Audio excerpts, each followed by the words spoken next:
सत्य सनातन धर्म में समय को बड़ी ही बारीकी से बताया गया है। इसमें समय के भागों यानी कालखंड के बारे में विस्तार से बताया गया है। इसमें समय की ऐसी गणनाएं भी बताई गई हैं जिसे वैज्ञानिक आज भी ढूंढ रहे हैं। इसी तरह इसमें हमारे ब्रह्मांड के 4 कालखंडों के बारे में बताया गया है जो खुद को बार बार दोहराते हैं। ये 4 भाग हैं सतयुग, त्रेतायुग, द्वापर युग और कलयुग। और आज हम आपको सतयुग की जानकारी देने वाले हैं कि कैसा हुआ करता था सतयुग। सतयुग का अर्थ होता है सच्चाई का युग, यानी वो समय जब सच्चाई ही हर तरफ होती है। एक महायुग में 4 युग होते हैं और सतयुग सबसे पहला युग होता है। एक महायुग के अंत में विनाश होता है, उसके बाद दोबारा जीवन का उदय होता है और तब सबसे पहला युग ही सतयुग होता है। सतयुग का कुल समय 17,28,000 साल का होता है। ये युग होता है तब का, सच्चाई का। इस युग की खास बात ये होती है कि जीवन की उत्पत्ति के बाद स्वयं देवता मनुष्यों को शिक्षा देते हैं। इस युग में मनुष्य का मानसिक स्तर उच्च स्तर तक पहुंच जाता है। जिस तरह से आज हम बचपन से ही शिक्षा ग्रहण करते हैं जीवन और भौतिक विज्ञान की, उस समय शिक्षा तप और मानसिकता की होती है। इस युग में इंसान की आयु 10,000 से 1,00,000 साल तक होती है, क्योंकि मनुष्य मानसिक ज्ञान को पा लेता है। इस युग में कोई एक दूसरे से झूठ नहीं बोल पाता, क्योंकि मानसिक ज्ञान पा लेने के बाद हर मनुष्य का दिमाग एक दूसरे से जुड़ जाता है। इसलिए बात करने के लिए बोलने की जरूरत नहीं पड़ती। एक दूसरे का दिमाग पढ़ने वाला मनुष्य झूठ बोल ही नहीं सकता। आप भी एक बार आंखें बंद करके सोचें, ऐसा युग जब झूठ हो ही ना। इसीलिए तो इसे सतयुग कहा जाता है। इस युग में कोई बीमारी नहीं होती, क्योंकि मानसिक स्तर को उच्च स्तर तक पहुंचा लेने वाला मनुष्य बॉडी के सेल्स की पूरी जानकारी रखते हैं, तो कोई वायरस या डिसीज असर नहीं करता। हम आज जानते हैं कि जब कोई वायरस या डिसीज हम पर असर करता है तो हम मेडिसिन लेते हैं, लेकिन वो मेडिसिन बीमारी को खत्म नहीं करती।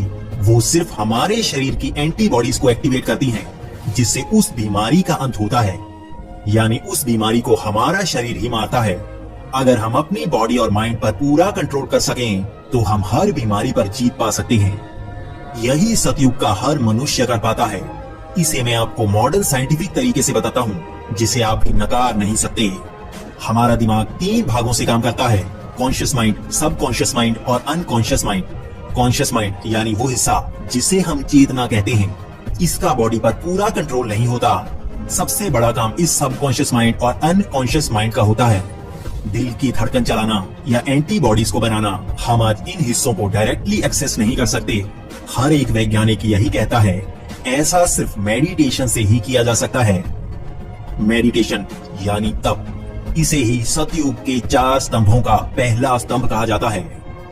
धर्म के ये 4 स्तंभ हैं तप, सच्चाई, शुद्धि और दया। इन्हीं स्तंभों से ही सतयुग को स्वर्ण युग कहा जाता है। जैसे ही युग बदलता है, एक एक करके स्तंभ कम होने लगते हैं। सतयुग में ही भगवान विष्णु ने 4 बार अवतार लिया। मत्स्य अवतार, कूर्म अवतार, वराह अवतार और नरसिंह अवतार। इस युग में मानसिक शांति होती है और इसे ही आदर्श युग कहा जाता है। इसी युग में वेदों का ज्ञान हर मनुष्य के पास होता है। हर मनुष्य का चरित्र एक देवता के बराबर होता है। लेकिन परिवर्तन समय का वो भाग है जो हमेशा इसे चलाए रखता है। इसीलिए भले ही सतयुग सबसे आदर्श युग होता है, लेकिन इसका भी अंत होता है। 17,28,000 साल पूरे करने के बाद जब इसका अंत हुआ तो त्रेता युग का प्रारंभ हुआ। इस युग को रजत युग कहा जाता है, यानी सिल्वर एज। इस युग में ज्ञान बंटना शुरू हो जाता है। जिस प्रकार से सतयुग में वेदों का ज्ञान हर मनुष्य के पास होता है, लेकिन वो लिखित अवस्था में नहीं बल्कि मानसिक अवस्था में होता है। त्रेता युग में वेदों को भी 4 भागों में विभाजित कर दिया जाता है, क्योंकि मनुष्यों का मानसिक स्तर ही क्षीण होने लगता है। मानसिक स्तर का ही सर्वोच्च न रहने के कारण शरीर भी विकारों से भरना शुरू हो जाते हैं। और इसका सबसे बड़ा कारण होता है धर्म के 4 स्तंभों में से एक स्तंभ का कम हो जाना। पिछली वीडियो जिसमें हमने आपको सतयुग के बारे में विस्तार से बताया था, हमने धर्म के 4 स्तंभों के बारे में भी बताया था, जिस कारण सतयुग एक आदर्श युग होता है। ये 4 स्तंभ होते हैं तप, सच्चाई, शुद्धि और दया। त्रेता युग में इसका एक स्तंभ नहीं रहता, यानी तप को इस युग में छोड़ दिया जाता है। तब से ही हर मनुष्य की मानसिकता परमात्मा से जुड़ी होती है, लेकिन इस युग से ही तप को जीवन के लिए जरूरी नहीं समझा जाता। इसी कारण मनुष्यों में मतभेद होना शुरू हो जाता है। इस युग में विचारों का आदान प्रदान लिखित या बोलकर करना शुरू हो जाता है। फिर भी इस युग को सच्चाई और शुद्धि अपने स्थान पर बनाए रखती है। इसी युग में भगवान विष्णु के 3 अवतार हुए, वामन अवतार, परशुराम अवतार और श्री राम अवतार। श्री राम को इस युग के आदर्श पुरुष कहा गया, क्योंकि वो धर्म के तीनों स्तंभों की मर्यादा बनाए हुए थे, यानी शुद्धि, सच्चाई और दया। त्रेता युग का कुल समय 12,96,000 साल का होता है और श्री राम भी त्रेता युग के अंत के समय ही अवतरित हुए थे। त्रेता युग के अंत के समय ही धर्म का दूसरा स्तंभ भी निष्क्रिय होने वाला होता है, यानी शुद्धि। इस युग में मनुष्य की आयु 10,000 साल की होती है। श्री राम भी 10,000 साल तक धरती लोक पर रहे। इस युग में तप न होने के कारण ज्ञान स्रोत सिर्फ वेदों में ही रह जाता है। इसी कारण वेदों का ज्ञान रखने वाला ज्ञानी कहलाता है। रावण चारों वेदों का ज्ञाता था, लेकिन वो त्रेता युग के अंतिम क्षण होने के कारण शुद्धि तक नहीं पहुंच पाया। इस युग से ही इंसानों की आयु कम होना शुरू हो जाती है, क्योंकि मनुष्य तप को नहीं मानता और शारीरिक विकार और बीमारियां आयु को कम करने लगती हैं।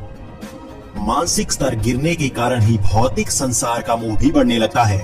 इसी युग में राज्यों और राजपाटों का निर्माण होना शुरू हो जाता है। इसी युग में मनुष्य भौतिक हितों और राज्यों के लिए युद्ध तक करने लगते हैं। फिर भी ये युग जीवन के लिए अच्छा ही कहा जाता है। इसी युग में भौतिक ज्ञान का विस्तार होना शुरू हो जाता है।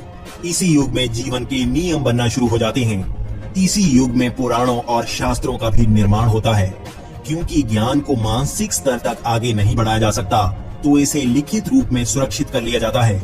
भले ही इस युग में इंसान मानसिक शक्ति क्षीण कर लेता है, लेकिन वो नियमों का पालन करता है, धर्म का पालन करता है। इसी कारण श्री राम से लेकर रावण तक वो नियमों का पालन करते थे। इसके बाद आता है द्वापर युग, जिसमें धर्म के 2 स्तंभ कम हो जाते हैं। एक ऐसा युग जब मनुष्य मानसिक शांति से ज्यादा भौतिक सुख को अहम समझने लगता है। एक युग जब शक्ति को ज्ञान से भी बढ़कर समझा जाने लगता है। इस युग की सही जानकारी शायद आपको पहले पूरी तरह से नहीं मिली होगी, लेकिन इस वीडियो में हम आपको द्वापर युग की सही और पूरी जानकारी देंगे। द्वापर युग, जिसे भौतिक ज्ञान के विस्तार वाला युग कहा जाता है, इस पूरे युग का समय 8,64,000 साल का होता है।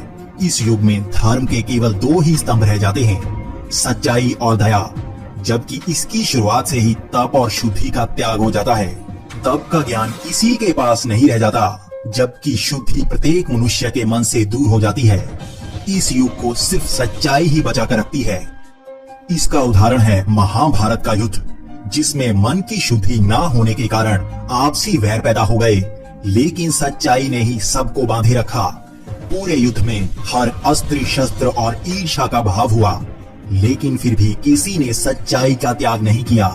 कौरवों और पांडवों में युद्ध हुआ, लेकिन वो भी नियम के तहत ही हुआ। इस युग में चारों वेदों का ज्ञान किसी के पास नहीं होता। इस युग में ज्ञान बहुत कम लोगों के पास रह जाता है, इसलिए ईश्वर के अस्तित्व पर भी सवाल उठना शुरू हो जाते हैं। इस युग में मानसिक ज्ञान नहीं होता, तो भौतिक कार्यों से ही जीवन यापन शुरू हो जाता है। इसी युग में वर्णों का निर्माण हो जाता है। वर्ण यानी जो व्यक्ति जिस तरह का कार्य करता है, उसके पास कितना ज्ञान है, उससे वर्ण को निर्धारित कर लिया जाता था। इसी शब्द को कलयुग में जाति में बदल दिया जाता है। जो कलयुग का अज्ञान है, कार्यों से 4 वर्णों का निर्माण हुआ: ब्राह्मण, क्षत्रिय, वैश्य और शूद्र। हर नए जन्मे बच्चे को शूद्र की श्रेणी में रखा जाता था और जीवन में वो क्या कर पाता था, उससे वर्ण निर्धारित होते थे। जैसे विदुर शूद्र के घर जन्म लेकर हस्तिनापुर के मंत्री बने और ब्राह्मण कहलाए। अगर आप जाति वर्ण की जानकारी चाहते हैं तो कमेंट में जरूर बताएं। इसी युग में भगवान विष्णु के 2 अवतार हुए, जबकि कई पुराणों के अनुसार इस युग में सिर्फ 1 अवतार ही हुआ। इस युग में ज्ञान के क्षीण होने पर स्वयं ईश्वर अवतरित होकर ज्ञान देते हैं, जैसे श्री कृष्ण ने श्रीमद् भगवत गीता का ज्ञान दिया था। इस युग में इंसानों की आयु और कम होकर 1000 साल की रह जाती है, लेकिन शक्ति के लिए किए युद्धों से यहाँ तक भी कोई ही पहुँच पाता है। इसी युग के अंत के समय से बीमारियां नए नए रूप लेना शुरू कर देती हैं, क्योंकि मनुष्य का शरीर ज्ञान और नियंत्रण से भी दूर होना शुरू हो जाता है। इस युग में शक्ति और सुख के लिए युद्ध होते हैं। मनुष्य के जीवन का महत्व बहुत ही कम हो जाता है। फिर भी इस युग में दया और सच्चाई ही इसे बांधे रखती है। इस युग में साधना का ज्ञान भी अंत आते आते पूरी तरह से लुप्त हो जाता है। और इस युग का अंत भी तब हुआ जब श्री कृष्ण ने धरती लोक को छोड़ वैकुंठ की तरफ प्रस्थान किया। और इसके बाद प्रारंभ हुआ इस महायुग के अंतिम युग यानी कलयुग का। तो हमारा आपसे निवेदन है, अपने धैर्य को बनाए रखें, क्योंकि कई बातें आपको विचलित कर सकती हैं, लेकिन हम सच्चाई बताने में संकोच नहीं करेंगे। कलयुग, जिसे सबसे अंधेरा युग कहा जाता है, क्योंकि इस युग में न सिर्फ ज्ञान लुप्त होने लगता है, बल्कि ज्ञान स्रोतों में भी छेड़छाड़ शुरू हो जाती है। ज्ञान ही मोक्ष का रास्ता होता है, लेकिन अगर ज्ञान अधूरा या गलत हो तो वो भी विनाश की तरफ ही ले जाता है। जिस तरह से द्वापर युग में धर्म के 2 ही स्तंभ रह जाते हैं, कलयुग तो इससे भी बुरा होता है। धर्म का सिर्फ एक ही स्तंभ रह जाता है, और वो होता है दया। ना तो तप रहता है, ना शुद्धि रहती है, और सच्चाई का अंत द्वापर युग के बाद ही शुरू हो जाता है। सिर्फ दया के भाव में ही मनुष्य को जीवन का मकसद पता चलता है। इस युग का कुल समय 4,32,000 साल का होता है, और इसकी शुरुआत तब हुई जब श्री कृष्ण ने वैकुंठ की तरफ प्रस्थान किया था। इसी युग में ज्ञान लुप्त हो जाता है। इसका उदाहरण आप अपने जीवन से ले सकते हैं। आपने हिंदू धर्म के पुराणों की कई कथाएं सुनी होंगी, लेकिन क्या वो आपने स्वयं पढ़ी हैं? क्या वो सच में दर्ज हैं या नहीं? क्या आपने पुराण पढ़ के उनको समझा है? आप सनातन धर्म के लिए मरने तक की बात करते हैं, लेकिन क्या आपने श्रीमद् भगवत गीता को घर में रखा है? और अगर रखा है तो क्या उसे पढ़ा है? वेदों की मैं बात नहीं करना चाहता, क्योंकि आपका जवाब ना ही होगा। आप अपना जवाब कमेंट में जरूर दें। यही है कलयुग, जब ज्ञान किसी के पास नहीं रहता, क्योंकि पुराणों में गलत जानकारी को मिलाया जाता। इसीलिए श्री कृष्ण ने श्रीमद् भगवत गीता का ज्ञान हमें दिया और लुप्त ज्ञान को दोबारा जागृत किया। यही सनातन धर्म का अर्थ है। कलयुग के पहले 10,000 साल को सबसे बेहतर कहा जाता है, लेकिन उसके बाद अंधेरा युग आता है। इस युग में अध्यात्म को ही खत्म किया जाता है। इस युग में सिर्फ भौतिक ज्ञान को सच माना जाता है, इसीलिए आविष्कार भी भौतिकी के ही किए जाते हैं। इसका उदाहरण है, आज हमने टीवी मोबाइल बना लिया, मेडिसिन बनाई, लेकिन एक भी आविष्कार मानसिक स्तर तक नहीं किया। यानी हमने अब तक सबकॉन्शियस माइंड को एक्सेस करने तक का तरीका नहीं ढूंढा, जिस कारण हमारा शरीर ग्रस्त होता जा रहा है। इस युग के अंत तक मनुष्य की आयु 10 से 50 साल तक रह जाएगी। निर्माण ही विनाश का कारण होगा। एक देश जब तरक्की करता है तो दूसरा देश उसे गिराने में लग जाता है। युद्ध आम बात हो जाते हैं। मनुष्य के पास सब कुछ होते हुए भी मन की शांति नहीं होती। कई पुराणों में इस युग में 2 विष्णु अवतार बताए गए हैं, जबकि कई पुराणों में इस युग में एक ही विष्णु अवतार बताया गया है। ये अवतार होगा कल की अवतार, जो कलयुग के अंत के समय आएंगे। वो अधर्म का अंत करके दोबारा सतयुग में ले जाएंगे। उससे पहले अधर्म अपनी जड़ें चारों तरफ जमा लेगा। इसीलिए मोक्ष से बड़े भौतिक मूल्य हो जाएंगे। वासना, लालच, ईर्ष्या, अहंकार और अज्ञान ही हर तरफ होंगे। इसी युग में अज्ञानी भी गुरु बनेंगे और धर्म को अधर्म की तरफ ले जाएंगे। झूठे मनुष्य खुद को भगवान दिखाना शुरू कर देंगे और लोगों के पास ज्ञान नहीं होगा तो वो सच भी मानेंगे। लेकिन कलयुग में भी एक ज्ञान की किरण सबके पास होगी। वो होगी धर्म का आखिरी स्तंभ यानी दया। दया के बहाव में मनुष्य सच को पहचान पाएगा। इस युग में भी मनुष्य मोक्ष का रास्ता ज्ञान से ढूंढ पाएगा। मुक्ति का मार्ग हर युग में एक ही था, एक ही रहेगा। दोस्तों, अगर आप चाहते हैं हम आपके लिए सत्य सनातन तक जाने की वीडियो लेकर आएं, तो हमें कमेंट में बताएं। आपके लाइक्स और कमेंट्स हमें जल्द वीडियो बनाने को प्रेरित करते हैं।